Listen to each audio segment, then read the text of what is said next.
Fala torcedor e torcedora do Corinthians, nação corintiana. Tô chegando aqui com mais um vídeo pra vocês, trazendo todas as novidades das brabas, e se você é novo aqui do canal Futebrinca Corinthians Feminino, não fique de fora, inscreva-se agora mesmo e venha fazer parte aqui da modalidade futebol feminino, sem enrolação, Corinthians Feminino em ação, bora!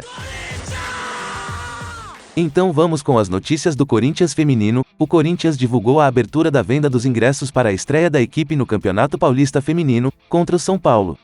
O clássico será disputado na próxima quarta-feira, 3 de maio, às 19 horas, de Brasília, no estádio Alfredo Churig, a Fazendinha.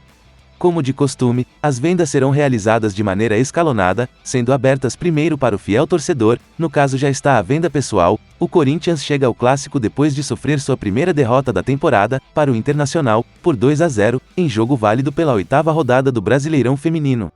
Na temporada passada, a equipe acabou sendo eliminada no Paulistão e foi disputar a Copa Paulista, onde terminou como campeã. Agora, as brabas buscam um resultado positivo logo de cara no estadual. E por falar em Brasileiro Feminino, o Corinthians divulgou os detalhes da abertura para a venda dos ingressos para a 9ª rodada do Brasileirão Feminino. A partida acontece contra o Cruzeiro, no próximo domingo, às 11 horas, de Brasília, no estádio Alfredo Churig, também conhecido como Fazendinha. Como de praxe, a comercialização dos bilhetes acontecerá de forma escalonada, com abertura antecipada para membros do fiel torcedor. Bom, deixo aqui o meu apoio às brabas, que voltem a assumir a tabela do Brasileiro. Em primeira colocação está a Ferroviária com 21 pontos, em segundo o Flamengo com os mesmos pontos da Ferroviária, só perde no saldo de gols, e em terceiro o Corinthians, com 19 pontos. Caso vença, o Corinthians volta a assumir o primeiro lugar, mas vai ter que torcer pelo tropeço das adversárias. Esse jogo terá a transmissão do Sport TV.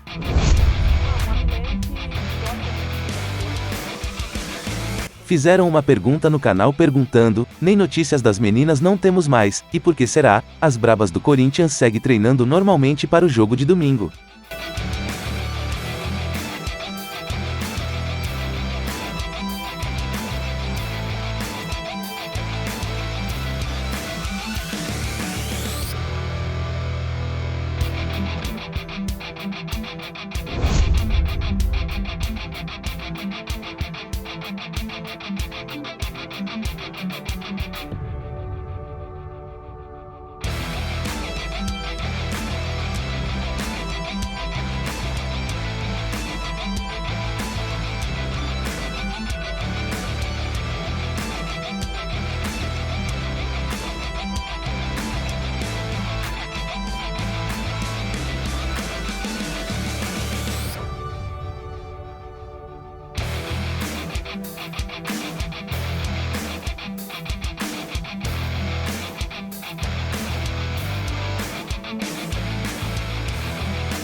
E antes de encerrar esse vídeo pessoal, vou levantar pela última vez esse tema aqui no canal, que é sobre o manifesto assinado por elenco do Corinthians feminino. O foco aqui é falar sobre futebol. Inclusive, venho pensando muito e talvez vou começar a fazer vídeos trazendo informações do Corinthians masculino também. Lutei demais e venho lutando para chegar até aqui, e tenho percebido que ainda não é o bastante para o canal continuar de pé, mas só agradeço por vocês apoiar o meu trabalho. Falar do Corinthians é incrível. Bom, voltando ao tema, em entrevista antes do jogo contra o Internacional, pelo Brasileirão Feminino, Arthur Elias disse considerar uma injustiça o que o treinador e o presidente do Ilho Monteiro Alves estão passando com protestos de vários setores da torcida, e falou sobre a manifesto das brabas. Confere a entrevista e se quiser comentar, deixar sua opinião, as portas está aberta. São a viagem de vocês dentro desse turbilhão de acontecimentos que tem acontecido, né?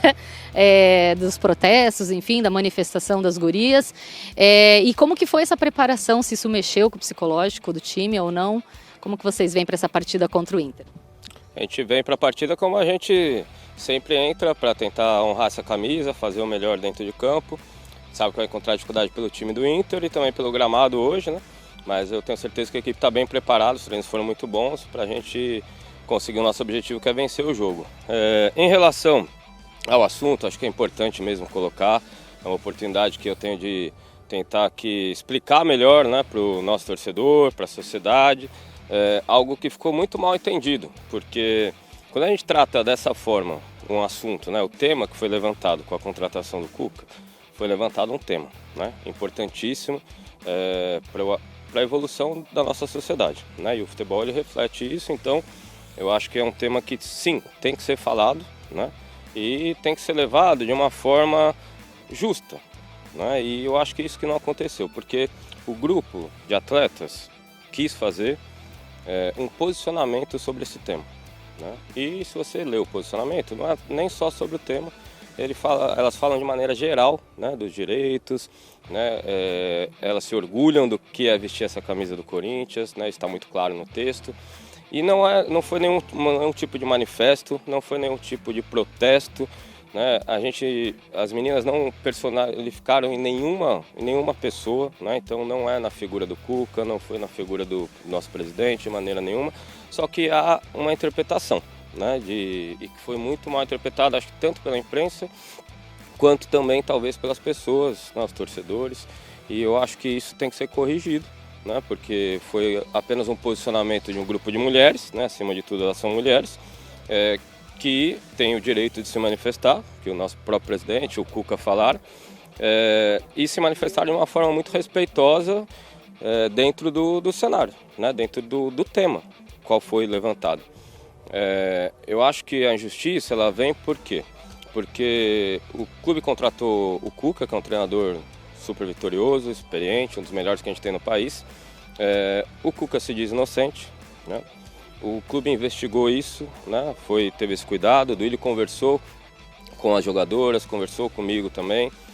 Houve um bate-papo muito importante nesse aspecto com o Duílio. E ali ficou claro que o clube não tem dúvida que ele é inocente, o Cuca se diz inocente de algo que aconteceu lá muito tempo atrás. Então, é muito cruel recair sobre a figura dele, né? Esse julgamento agora, sendo que teve um julgamento lá atrás e que ele se mostra inocente, o clube acredita nisso, né? Então as jogadoras de maneira nenhuma quiseram atingir o Cuca, né? Eu acho que isso tem que ficar claro. Elas se posicionaram num tema sensível para elas, né, enquanto mulheres que passam e têm muitos gatilhos sobre esses assuntos, né, na vida delas, e isso pega. E elas foram, de certa forma, até cobradas, né, para se posicionar. 2 dias que foi muito discutido e debatido qual seria a melhor forma justamente para não atingir ninguém, né? O nosso treinador do time masculino, o Cuca, e nem o nosso presidente, o Duílio, pela decisão, porque é muito cruel, assim, se o Cuca, né, ele é inocente e o clube acredita nisso, imagina tudo que está acontecendo, o que ele está passando nesses dias desde que ele veio para o Corinthians. E o presidente, o Duílio, que é um cara que sempre apoiou títulos na gestão dele, em 2 anos e pouco. Esses títulos vieram pela qualidade e compromisso das jogadoras com o trabalho, né, da comissão técnica, mas também pela estrutura e o apoio que o Duílio nos dá, né, que dá para essas jogadoras, que dá para essas mulheres, que fazem um trabalho fantástico e que impacta em algo muito melhor para as mulheres, né, de maneira geral. Então o time é um time que passa assim, muitos posicionamentos, que sabe o impacto que tem, que sabe o que é vestir essa camisa, né? Então as jogadoras têm muita consciência disso, a gente trabalha isso diariamente, né? E foi simplesmente mais um posicionamento delas. Então, falar que o Duílio não respeita as mulheres, falar que o Duílio é isso, aquilo, isso é uma injustiça tão grande, porque a gente sabe o apoio que ele dá para nós aqui, para elas, né, diariamente, para as mulheres, a valorização que ele dá para o projeto. E a gente eu vejo, né, pessoalmente, que eu me considero um amigo do presidente hoje em dia, pela relação que eu tenho com ele, o que ele se doa para o clube, o quanto o Duílio se dedica ao Corinthians, o quanto ele ama esse clube e se dedica para fazer um Corinthians melhor. Eu sei disso, né? Então, assim, de maneira nenhuma houve essa intenção que foi mal interpretada pela imprensa e também por muitos torcedores. Então, eu queria corrigir realmente isso, porque também em relação à situação, né, do time masculino, aqui é só um Corinthians, eu sempre falei isso, né? Todos os atletas, a gente vai torcer demais, torcemos ontem, vamos torcer demais na quarta-feira, no sábado, né, pelo nosso clube. Acho que o Corinthians é muito grande, uma história muito grande, jogadores desse elenco masculino são campeões mundiais pelo clube, então tem todo o respeito nosso, né? Enfim, então eu queria que isso conseguisse impactar na imprensa agora de uma maneira positiva, para a gente ter um esclarecimento melhor do que foi, porque não foi protesto, não foi manifestação, foi um posicionamento de um grupo de mulheres que tinha que fazer isso nesse momento, sim, né? E que eu, como homem, assim como a comissão técnica, a gente também tem um dever em homens que estão, né, mais sensíveis, mais perto dessas questões com as mulheres, de apoiar, né, de ter empatia, de apoiar, porque só assim a gente vai ter uma sociedade melhor, né? Então, os homens e mulheres, né, lutarem junto por essas questões que são tão sensíveis e tão complexas para serem discutidas de forma rasa e injusta como está sendo feito especialmente nas mídias sociais.